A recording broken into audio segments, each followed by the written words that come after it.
What's up, you guys? Welcome back to another Drinking It in Life video. Today we're continuing our tasting series and we'll be going over the 4 basic steps to tasting a wine. Let's get right into it.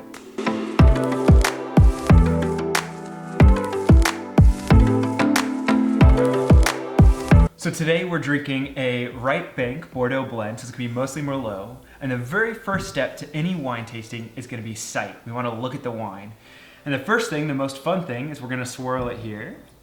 And we're gonna look for the legs in the wine. Those are little arches that come up. And this is gonna tell us the viscosity, the alcohol content in the wine. The second thing we're gonna look for is by holding our wine over a white background, we're gonna try and determine its color. Its color can help us determine how old the wine is. Maybe if we don't know the varietal, it'll help us figure out the varietal. And it can tell us if it's been oxidized or a lot of other things actually about the wine. Then the last thing we'll look for in the wine is to make sure there's not any sediment. If there's sediments, that's not necessarily a bad thing. It's just gonna tell us how old the wine is, where the wine was made. If there's sediment in a red wine, it's typically tannin and particulates falling out of the wine, which is completely fine, it's natural. If there's sediment in a white wine, it's probably tartrates. And tartrates are typically removed by filtration, so if there's some, it probably means that your wine wasn't filtered, which can be good or bad. The second step to any wine tasting is to smell. So the first thing we'll do is we'll go ahead and swirl the wine to activate those aromas, stick our nose in, and take about a 1 second deep breath. The very first thing you'll notice is how intense the wine is. Is it delicate? Is it moderate? Or is it powerful?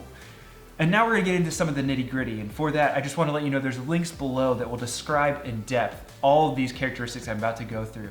So the first thing that we'll look at after going to intensity is the fruit character of a wine. Is it red fruit, blue fruit, citrus fruit? Is it stone fruit like a peach? Is it watermelons? You'll go through all your different fruits. Then after you've identified the fruits, you're gonna go through the character of that fruit. Is it ripe? Is it tart? Is it stewed? Is it jammed? There's lots of different presentations of fruit. After going through the fruitiness of a wine, we'll then move to the other vegetal non-fruitiness sides of the wine. Does it have floral aromas or vegetal aromas? Is it earthiness? Are there any spices to the wine that we're picking up on? From there, we'll move into the minerality of the wine. Is there any chalk, or limestone, or slate that you can taste to this wine? And then lastly, we'll determine if we think this wine has had any oaking to it. Can you smell any sawdust or vanilla or cedar or any of those things? All right, step number 3, and everybody's favorite step, is to finally taste the wine. So by tasting the wine, the first thing we're gonna do is try to confirm or deny all of the smells. See, smell is actually 85% of your taste. So is it the right fruit that you had identified? Is it the same character of the fruit? Is it the same minerality? All those spices, all those things we're trying to confirm or deny those. But from there, we move into what I call the Big 5. The Big 5 are the characteristics of the wine. They're tannin, alcohol, acidity, body, and sweetness.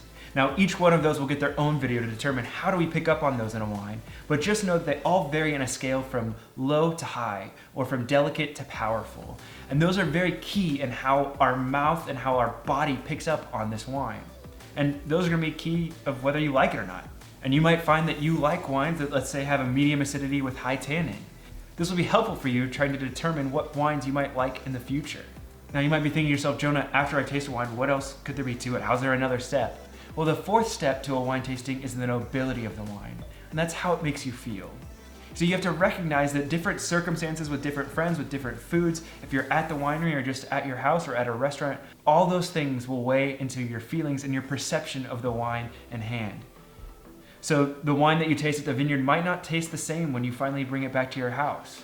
And it's not that they're selling you a different bottle than the one you tasted, it's that you feel different. So taking note of how you feel in the moment is important for moving on and determining, do I like this wine or not? And would I like it again in the future? All right, guys, well, there you have it. 4 simple steps. There's a lot more that could be said, but 4 simple, basic steps to tasting wine. If you enjoyed this video and want to learn more about wine tasting, go ahead and click one of these thumbnails that's now appearing, as it's gonna be part of this series of wine tasting that we're doing. All right, guys, thanks for watching. Take care, and we'll see you in the next one.